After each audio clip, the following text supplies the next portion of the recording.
All right, so moving right along to item B, may I have a motion to approve the previous meeting agenda? I'll motion. Second. That's Christine, Randy, all those in favor? All right, perfect. And then now, next up, I'd like to ask for a moment of silence for Sue DeCourcy, who is a custodial worker. She retired in December 2016 with 25 years of service, as well as for Rick Kenyon, a PE teacher here who retired in 2002 with 33 years of service to our district.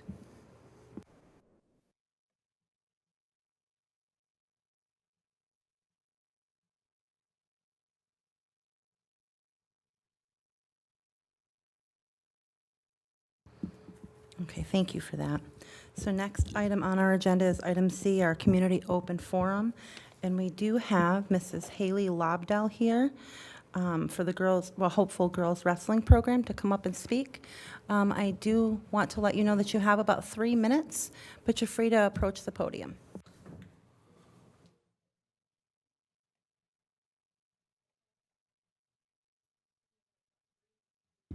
Hello? Okay. She did say I could stand to the side if you couldn't see me over the podium. I'm not a student, even though it might look like I am. So my name's Haley Lobdell. I've been in contact via email regarding the Hopeful Future All-Girls Wrestling Program in the district. We're so happy with the offer to send out parent surveys regarding this program, so I won't take up too much of your time. With this meeting occurring right after the conclusion of the modified wrestling season, it just felt like the perfect time to come and share some insight and developments in regards to the present and future state of girls wrestling. To provide a little background, my involvement stems from a few different places. A while back, my brother-in-law called me and shared with me that he had been in talks with a friend about exploring the possibility of requesting an all-girls wrestling program in our district. At the time, his 2 daughters, my 14-year-old twin nieces, Ava here, Lexi's at volleyball tryouts, lacrosse tryouts, were in the middle of their very first season of wrestling for Central Square's modified team. My nieces quickly fell in love with the sport and achieved an impressive amount of success. One of their greatest mentors was their friend and teammate, Aubrey Digning. Aubrey's in 7th grade at Central Square Middle School and is a 3-time state champion and 3-time national champion wrestler. The prospect of bringing that standard of dedication and success to an all-girls program in our district has inspired us to pursue this objective wholeheartedly. Following the success of these girls and experiencing so many of the positive effects and valuable lessons that wrestling has provided to my 2 sons and my nephew in their Pee-wee wrestling careers has made this something that is near and dear to my heart. As I started to explore more of the exciting things happening in the world of all-girls wrestling, it only reinforced the importance of pursuing this for our district. A growing number of surrounding districts have already created or are in the process of developing their own all-girls programs. Our greatest hope is to provide our district's girls the opportunity to compete against their female peers while working toward building on Central Square's strong wrestling history and reputation. While we do anticipate a healthy level of participation, we're hopeful that we will have the opportunity to establish a program that can continue to grow and develop. We have made a concerted effort to get the word out and have received an overwhelmingly positive response. With the constantly growing popularity of wrestling as a whole, we do not expect many community members to understand all of the ins and outs just yet. Some of you may have come across our online petition on change.org, which we're thrilled to share has gained over 1,000 signatures to date. We have found so much excitement and gratification in doing what we can to educate and unify the community through various social media channels. Our intent with this is to garner excitement and encourage participation so that our girls have the best shot at this opportunity. We feel it's imperative to initiate this program in our district now so that none of our current or prospective female wrestlers lose out on the opportunity to compete in any statewide all-girls divisions. We fear that delaying the institution of this program will only deny our district girls a growing number of opportunities for success at both the current and collegiate level. Thank you for listening and for the support. The school board and the superintendent's responses have been prompt and thoughtful, and that is truly all we can ask for. Please know that we are happy to provide any assistance or potential troubleshooting that could aid in the achievement of this goal. Thank you for your time.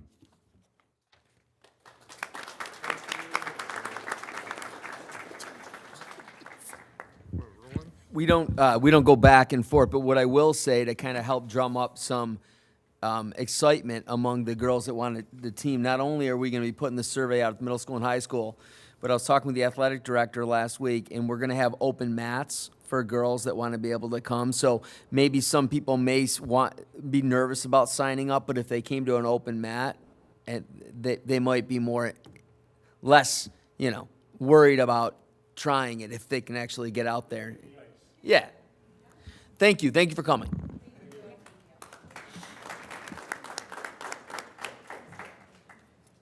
All right, so that was wonderful. Thank you again. So moving along to items D, we have up next our staff recognition for those that have been with us for 10 years and 5 years. At the conclusion of your recognition, I invite you all to join us for refreshments, and there is a mug for each of you. Please take one before you leave.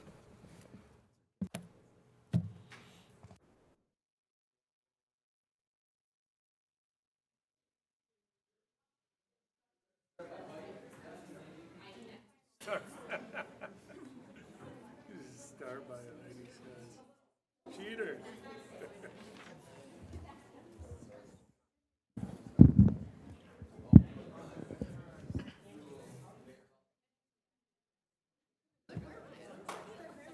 Do you want us to hold applause until the very end, or how do you want us to do that? Okay. All right, with 10 years. Oh, you know what? Hang on one second.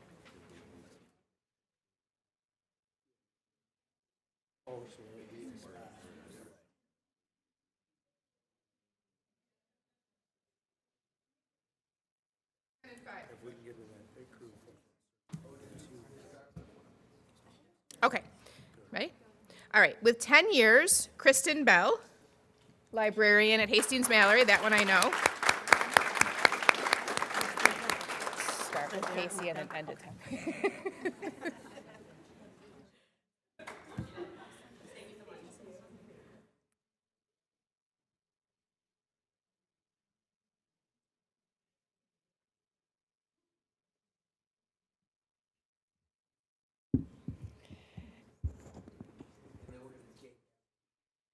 Gladys Eferunu. Is she here? No.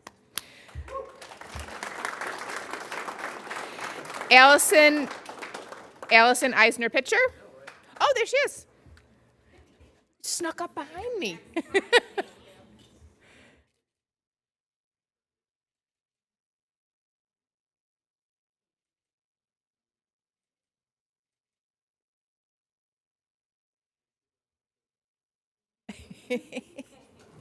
All right, Allison Eisner Pitcher. Tyler Gervais. Cynthia Hampson. Where is everyone? Jessica Hill.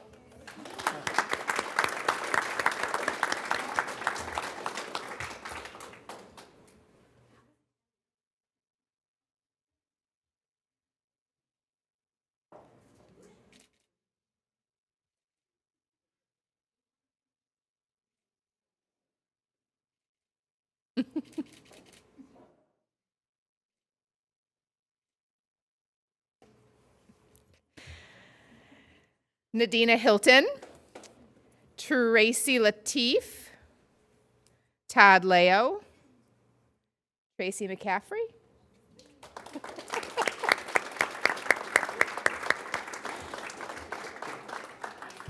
When the weather's bad, we get a lot more these. When the weather's nice. Yeah.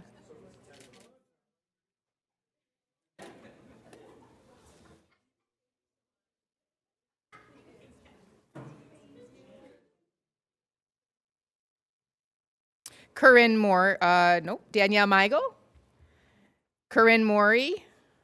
Robin Rosen. And Brian Stone. Those are all 10 years, so a big round of applause for 10 years. Those of us who have been in the district for 5 years, we have Peter Alamo. Gee, I got an referendum right, and I got no.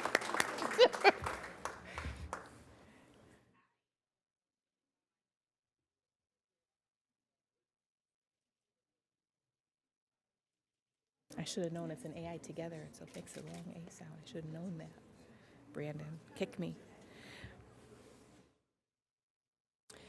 Catherine Allen, Elena Arnold, Jenna Becker,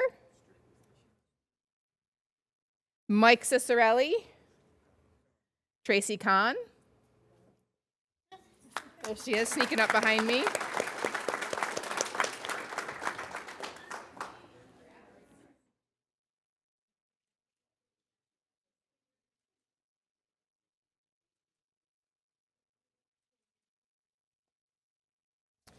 I know I saw Erin. Erin Dano.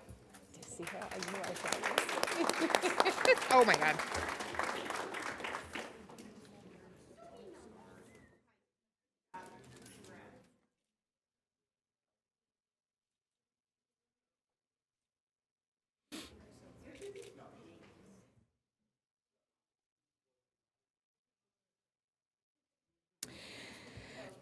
Jeff Dorenzio, Pat Dougherty, Carol Dristel, Kristen Enright. Woo!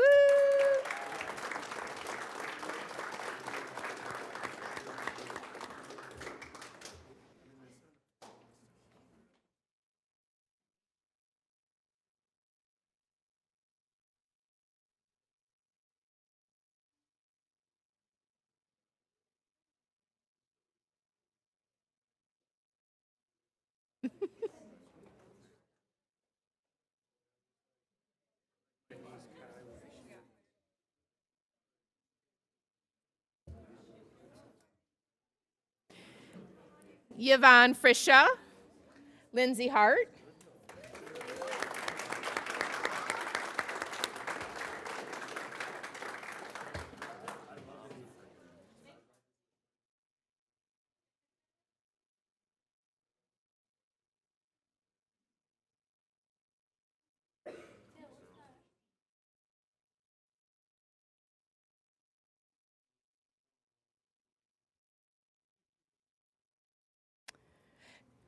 Catherine Horning.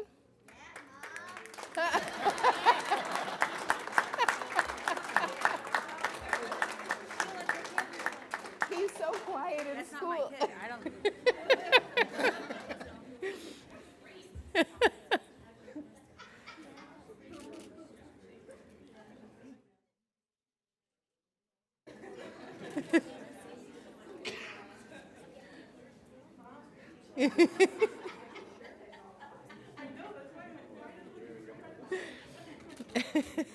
That was cute. Tara Jones. She's not here. Okay. Patty Keating. Chrissy Letterer.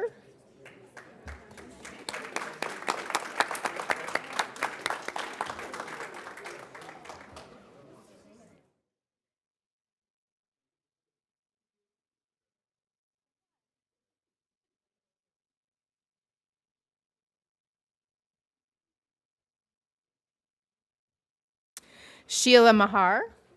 Did I say it right? Okay.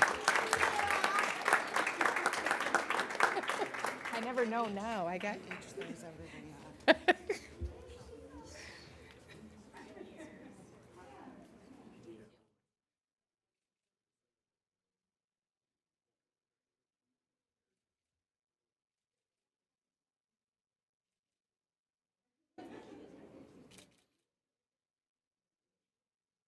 Nicole McCarthy.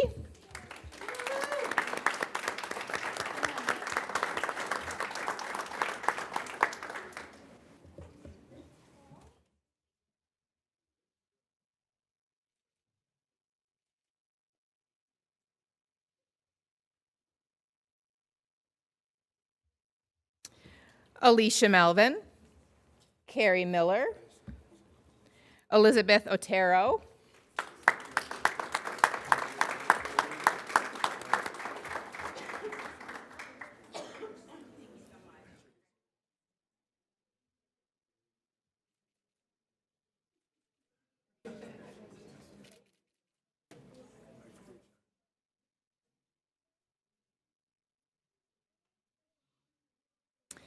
Janelle Perry, Derek Pataki, Kimberly Rennie,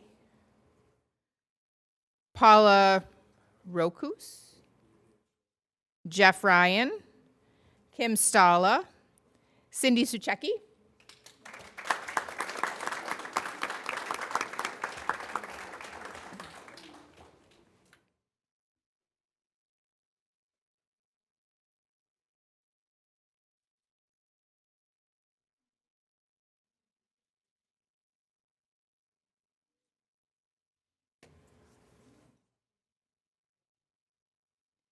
William Tyson, Eric Wazik,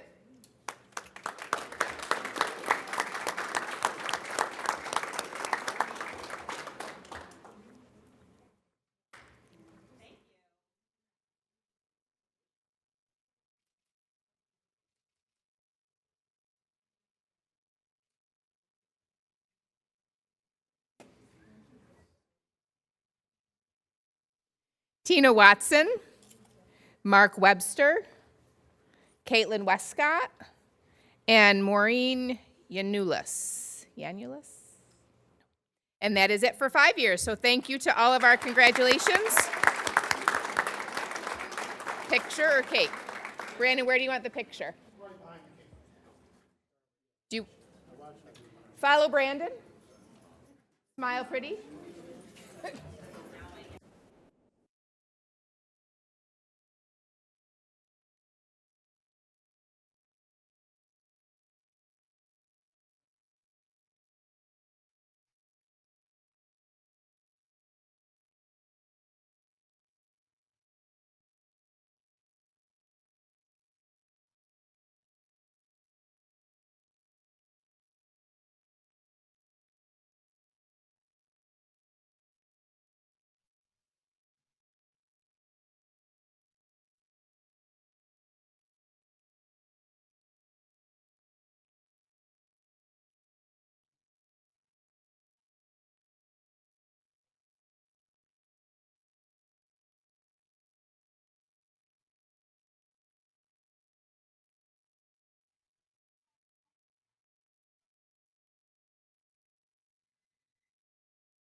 ready to go.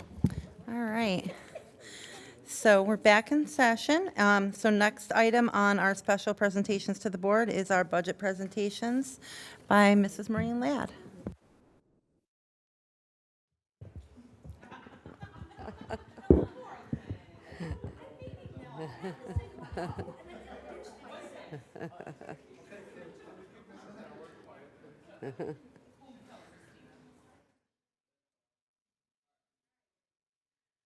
All right, okay.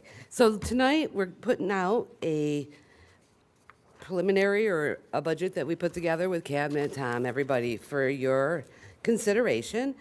The budget document, which also was posted, is this document, which is, I think it's like 24 pages or something. So the first 4 slides that I have are discussing the budget document, and then I get into the details of it in this presentation. So these are the revenues that we have. On the left side is the current year that we're in, 23-24, and on the right side is the proposed 24-25 budget. We are looking at a state aid package that's just under $59 million.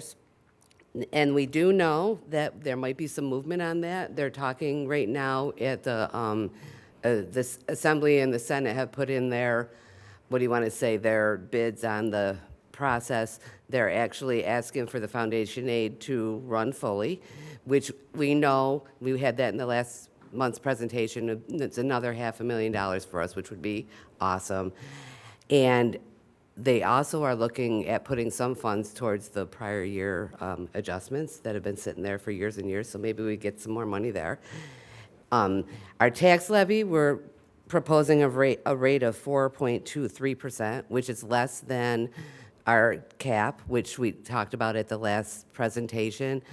Tom wanted to go lower, under 5, feeling like it would be too high, and our surrounding counties are not going that high either. Yeah, and So- when we look, I mean, we could go as high as like 7.25 or whatever, but when you look at the equalization rates and you look at the assessments and whatnot, it's what we've always done. We tried, last year, or this current year, we were well below the cap, and we're still below the cap. Most districts don't. They go right to the cap, and they don't want to leave money on the table because it compounds. However, we did go 2 years in a row without raising the tax levy, but we feel very comfortable with the 4.23. And we're keeping our designated fund balance at the $3 million. We have that. We know that our unappropriated fund balance is over the 4%. And increasing the other category, which I'll get into in the next screen, I'm actually throwing a couple of what we term them one-shots, but we're taking a couple of pieces of funds that are in other spots and putting them in there this year to try to keep the budget increase high enough. It's just under 5.93.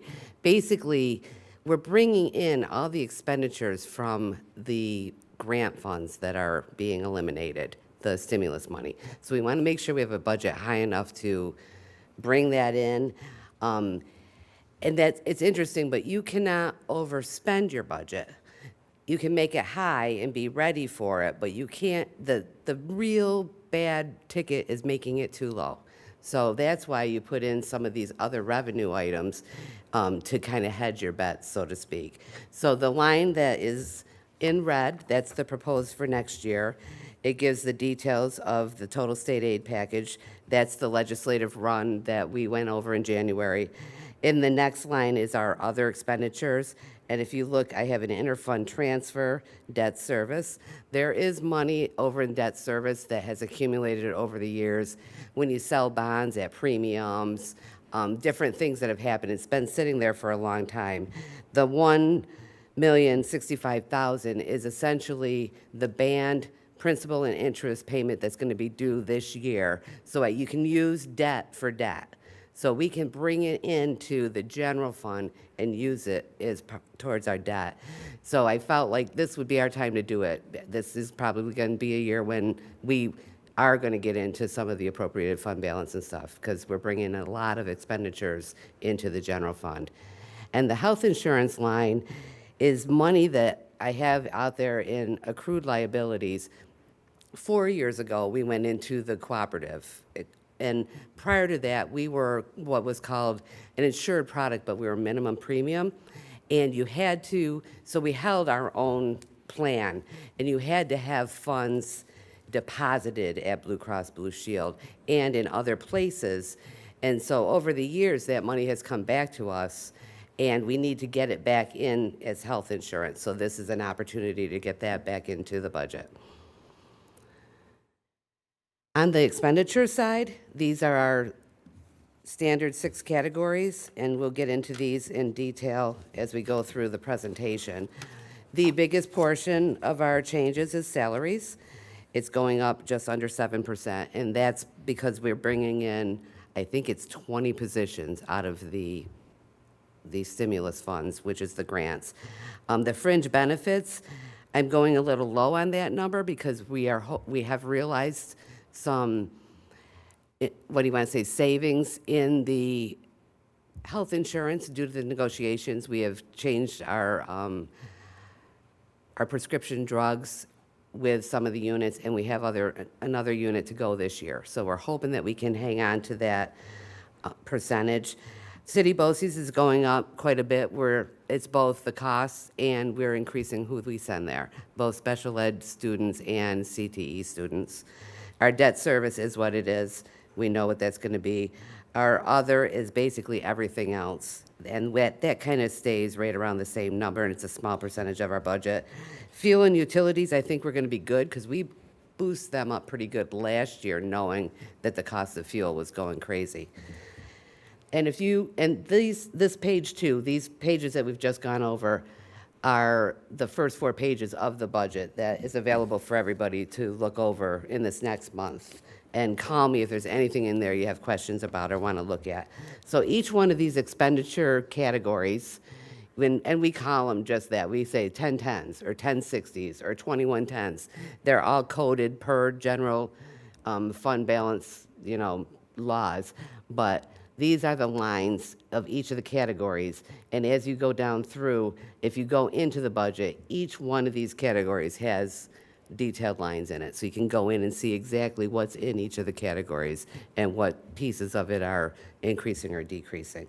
And if you have any questions on any of those, just give me a yell. And obviously, I can't go line by line, so I try to put it together in a succinct way that everybody can see what's in there. The bulk of it, just like we talk about, is salaries and benefits. It's $72.3 million. It's basically 3/4 of our budget. So I'm just going to kind of run through who are all these people that we're paying and where are they. So we're going to start with our elementary staff. We have 4 elementary buildings. They've got all the K-5 classroom teachers. They all have a UPK in their buildings. A Bridges classroom has 1 general ed teacher in it, so that's in there. We have all the shared areas or specials, we call them, library, ESL. We have an ESL teacher that goes about all across the district, the music, the phys ed, and the art. All buildings have AIS and reading teachers. The AIS teachers are a lot of what was in the grant and are being brought back into this, and every elementary building has a curriculum consultant. The secondary staff I've got shown at the middle school and the high school levels. Grade 6 stands by itself because it's technically still an elementary ed certification. And then 7, 8, and high school, I've got the positions listed by the core areas. Again, all the specials that go across the 2 buildings. And then there's CTE areas. There's tech, fax, business, all of those positions. We have language 4 in each building. And again, we have our AIS and our reading teachers. District-wide, we have special education that overlays in all of the different buildings, and we have mental health positions that overlay in all the buildings. And this is where they are, building level-wise and who they are. And the school counselors and the social workers are brought in here from also the stimulus money. We're going to bring them into the fold and pay for them out of the general fund. So all of those people together is our entire teaching staff, There's about 337 and a half positions at the time when I did this. That number changes, give or take, every couple months, depending on who's in and who's out and what we're looking at. Any questions about the big numbers? Because that's the bulk of the good portion of the staff. I think while you have this up, it's good to everything you just said, it's fluid. We may get a couple families of ESL students that come in, English as a second language, which then we have to, add to our ESL. We always have more special education students moving into the district, which obviously we're required to be able to have. If they have a one-to-one, we have to hire more TAs and whatnot. So that's why she said that when she did that, that's what it was, but it's always fluid. And I will say that this does not include where we are adding another psych and another social worker, is that what it was? The counselor's in there, because that person was hired by the time I did this presentation, so they showed. But not included is what he just, like TAs are not in here, right? Nope, here, good question. Look at this next slide. Teaching assistants. We've got, at the time that I did this, and this is an even more fluid number, there was 125 TAs across the district. And again, you can see what building they're in and basically what they do. The bulk of our teaching assistant positions are in the special ed area. And that's the most fluid piece of it. We have a large building and ground staff. We have 48 custodians across all the buildings. There's 6 ground workers and 5 maintenance workers. Our clerical staff in the buildings, our clerical staff at the district office, and then our transportation numbers.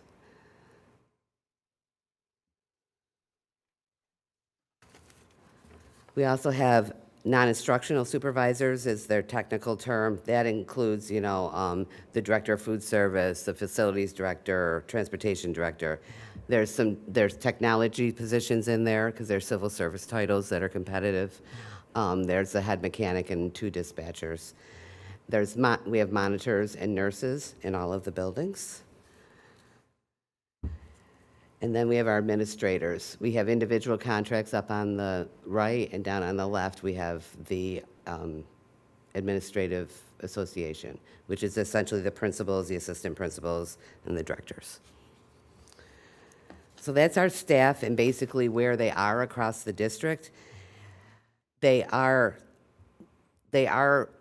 of them are covered by the grants for the stimulus money, the ARP grants, but others are covered and will be covered next year by the Title I grants, the UPK grants, and the IDEA grants, which are the special ed allocations. Those come every year. They go up and down a little bit, but in general, we cover a good 25, 30 positions out of those grants.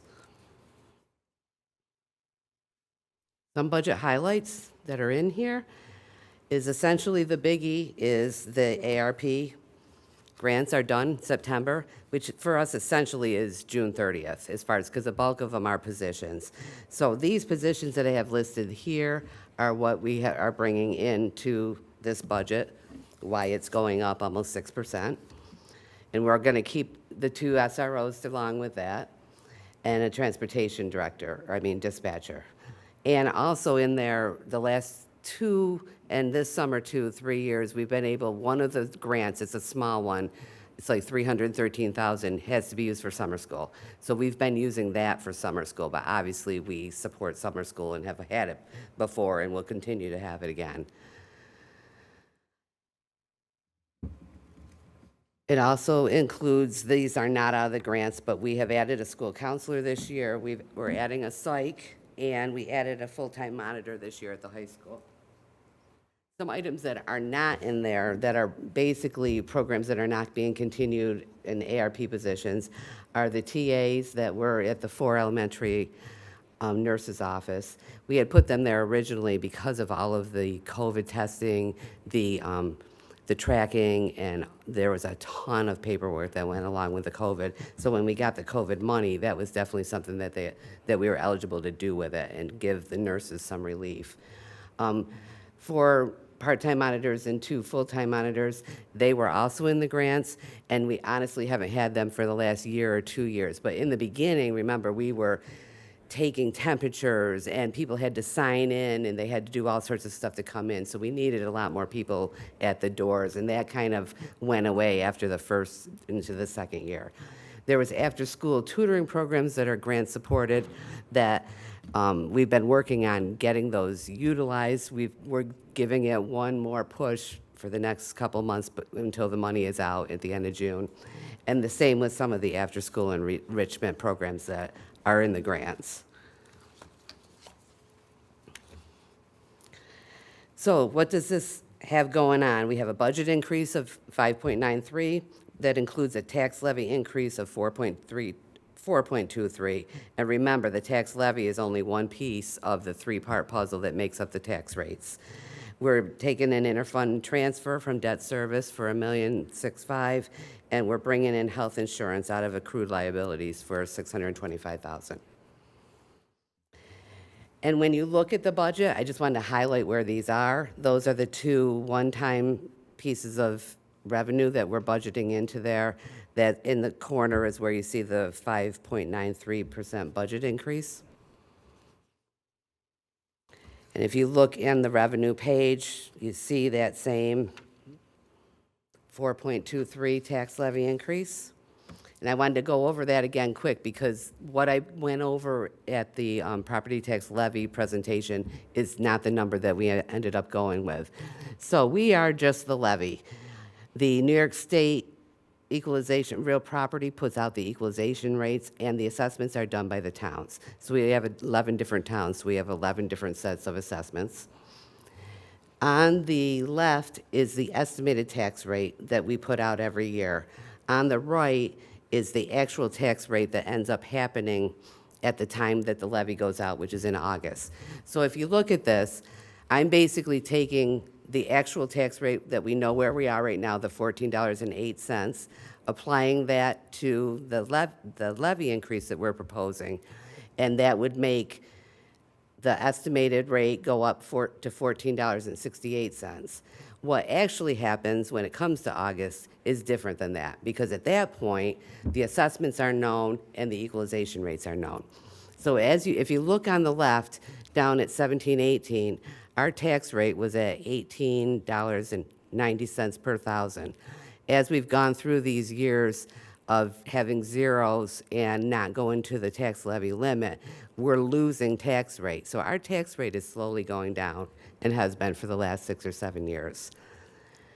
So 60 cents onto the actual tax rate comes out to be $60 per $100,000 assessment. So that's basically what we'll be putting out there in the budget newsletter. I put this in here just to remind everybody that our enrollment has started to equalize, and this is a tool that we have that actually uses live birth rates to project forward. So this does not include a micron piece in there, obviously, but if things were to not change due to micron, we are not projecting to have any enrollment increase. But we're also not projected to keep on this decrease that we've been experiencing the last 10 years. So things to think about in the future, always capital projects. Now that we've been doing them, we've really best practices to stay on a new project every 5 years. We should be voting a new capital project. And we've done that. We did that in 17 and 22. We're staying on the pattern. We threw in that security project because there was money for security, and we just couldn't let that roll. And so our next one would be projected to be 27. There's still some Smart Schools Bond Act money out there that Arena's going to be making another push at. We've kind of laid off that because we use it for technology, and we got so much technology with the stimulus money, so we can kind of hold some of that. And then there's going to we always have to think about our long-term planning, especially with the CSI building, which right now we're using for swing space. It's been great. We've looked at possibly having some special ed programming in there in the future, maybe some alternative education program, and then now we've got the whole micron thing going on. So we'll see what happens, but just things that we're going to have to keep in our on our minds and talk about as we go forward. This is the budget timeline. So tonight, this is our first roll at a budget. At the April meeting, we'll need to adopt a budget. So please, if this is not something that you're good with, what we're put together, call Tom, call myself, let us know. We're not going to, we can make changes. We're not going to bring it back unless everybody's good with it. And then once that happens, we have to start the roll with, we got to get the notices out there. Actually, Pearl's already put a couple of them in the paper. They're already due. And on the proposition will be the budget, the transportation, and there's a library proposition that we've been asked by the library to carry on our ballots. And that's tonight also. It's in the board packet for your adoption. And that goes from there. Does anybody have any questions, comments, thoughts? Thank you.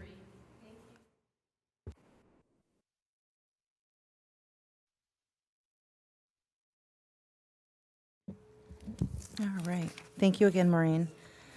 Next items up is items, bear with me, item E. So we're going to take that in its entirety, items E1 through E3. May I have a motion? All motion? And a second? Thank you, Lori. All those in favor? All right, thank you. So that passes. Moving right along to items F1 through F10 in their entirety. May I? A motion? Thank you. Thanks, Randy. All those in favor? All right, perfect, thank you. Next items up is items G. So we'll move right along with any of our board members. Do you have anything to update us on? I don't have any update. I just wanted to follow up about the unused snow days. The proposal that you sent to us about Memorial Day, is that a done deal? Is that what's happening, or was that just something that the district was considering, or? So with your approval of the 186-day MOA between myself and proud parent of the two children out there in the audience, then we would be able to, there would be 4 give-back days. So right now, we've only used 2 snow days, so they would be getting 4 give-back days. So barring the governor handcuffing us by saying April 8 has to be no school for the solar eclipse, which there's rumors. I'm hoping it's not. We've already moved it a half day, which we think is fine. But if that doesn't happen and we don't need to use any more snow days, emergency days, then it would be Memorial Day, Monday. Was that the 27th, I believe? Yes. The Monday. And then it would be the rest of that week. And I would be putting letters out to parents explaining that this has never been in a situation that we've been this late in the year. I checked. It's going back like 70 years to show that we've only had 2 snow days up to this point. And then I'll just kind of reiterate the fact that contractually, we have an obligation that there's only, I just didn't know if we had, 'cause I saw that in the email, but I didn't know, had you considered, I remember in prior years, we tacked it on to April break, and having so many, I mean, is there no No, we never tacked it on. We would take from April break. okay. But the give back days were always Right. around, it's actually in the always been teacher's around Memorial contract. Day. It Around has- Memorial Day, but it's never been this. Usually the Friday. It's never been a whole week. No, but that's because not gonna affect- we've never had this many give back days. Right, but that's not If gonna it's 1 or 2 affect, days, it's usually the Friday before. right.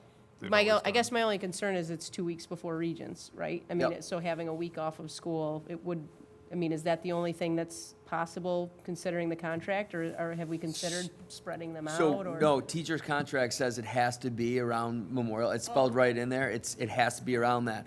So I already had a conversation with Lynn, might have even been this morning, where I said that if we did have to use another emergency day, then let's put something out immediately after that and say, we'll go to the Friday before Memorial Day would be the day off, and then Memorial Day, and then the Tuesday and Wednesday, we would come back Thursday and Friday. Crazy things can happen from now until then. I mean, we may end up using the rest of our snow day, right? So, but whatever it is, I will get that out to parents. Thank you. So I'd like to mention, Complaining. I know, This has been the best winter ever. so there is an upcoming event. The Oswego County School Boards Association has an event on March 25th at 6 p.m. Derek Dorsey plans on discussing the ABCs of DEI amongst other things. So if you guys are interested in coming, we got to RSVP to Pearl by March 14th. I plan on attending. It should be pretty interesting. Tom, it's on you. All right. The winter athletic season is now officially wrapped up, and the JV and varsity season begins this week. We had some historic success this year with the girls varsity basketball team winning their first ever sectional title. So if you go into the gym, you'll see they won the league back, I think, in 2017, but then it says section, and it's blank. So they're going to be making history. We're going to be putting that date up there, which is great.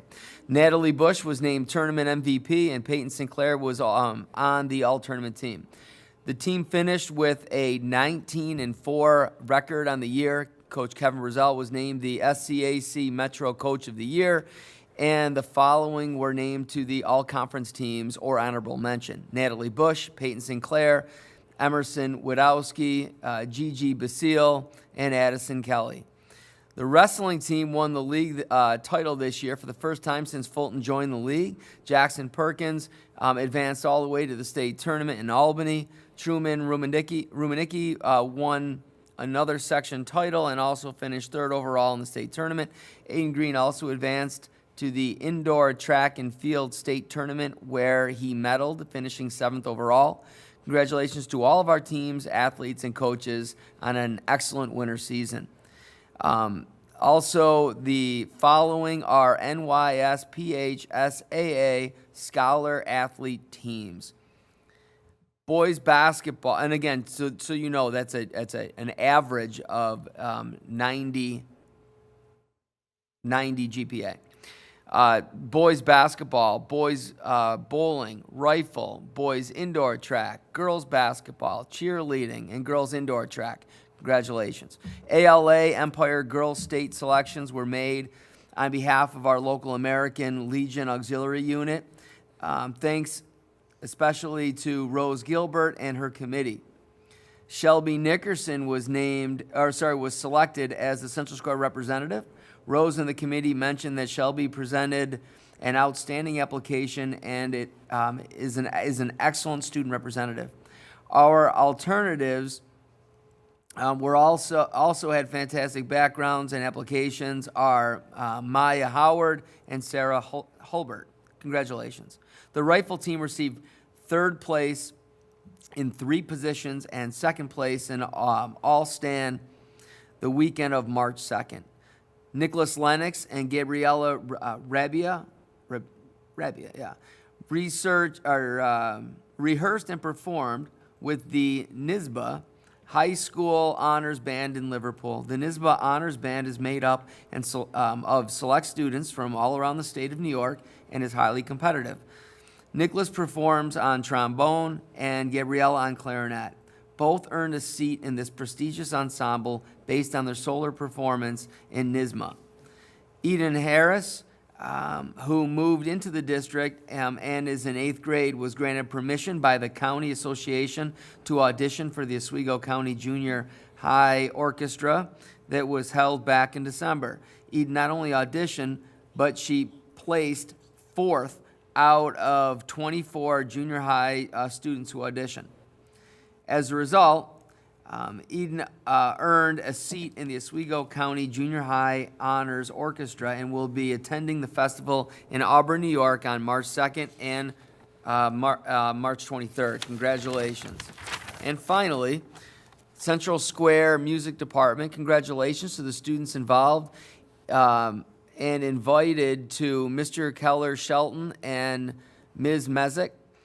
The CSMS Jazz Ensemble performed in the New Hartford Jazz Festival on March 1st. This is the first time the band has attended the festival, and they received a gold rating from both judges. The band soloists also received recognition for their excellent performances, and we've really been hopping. So this past Saturday, I was with several of the administrators at the table. We're at the Drumline Home Show, which we had, I want to say, about 12 or 13 different drum lines from across the state. The weekend before that, we had the Winter Guard home show. I want to say we had like 22 guards that were packed in here all day long. So it's pretty great to see our buildings are hopping. It's that time of year. Believe it or not, we are going into the final stretch. Thank you. Oh, you know what? One thing real quick. I'd send something home to parents letting them know that the COVID 5 days is done. And as long as people are fever-free for 24 hours, symptoms are getting better, they can come to work and come to school. Thank you. Nice job, Tom. All right, so next item up is item H. We're going to take some of these separately, so we'll move right along to items H1, the approval of the second reading of proposed district policy. All motion? Thank you. Thank you. All those in favor? All right, so items H1 passes. Moving along to items H2, the approval of the first reading of proposed district policies. May I have a motion? Second. Thanks, Ken. All those in favor? All right, items H3, the approval of the transportation proposition resolution. This is a roll call vote. So we'll go right around the room, I believe. Can I have a motion first? Oh, yes, can I have a motion? All motion? Thank you. All right, so Christie. Yes. Randy. Yes. Casey. Chance. Yes. Steven. He's not here. Ken. Yes. All right, Dave. Lori. And that's a yes for me. Great. So items H4, the approval of the OCM BOCES resolution for 1 gigabyte of WAN capacity. May I have a motion? All motion? Thank you. All right, we'll let Ken and Lori battle that one out. All those in favor? All right, perfect. Items H5, the approval of the OCM BOCES resolution for additional 1 gigabyte WAN capacity. May I have a motion? All motion? Thanks, Christine. Second. Thank you. All those in favor? All right, and lastly, items H6, the approval of the library tax proposal for the 2024-2025 school year. This is another roll call vote. All motion? Thank you. Second. Thank you. All right, so Christie, Yes. Randy, Yes. Casey, Chance. Yes. Steve's not here. Ken? Dave? Lori? Yep. And that's a yes for me. All right, and with no further adjournment here, items I, adjournment. May I have All a motion? Thank you. All those in favor? Have a good night, guys. This meeting is adjourned at 7:07 PM.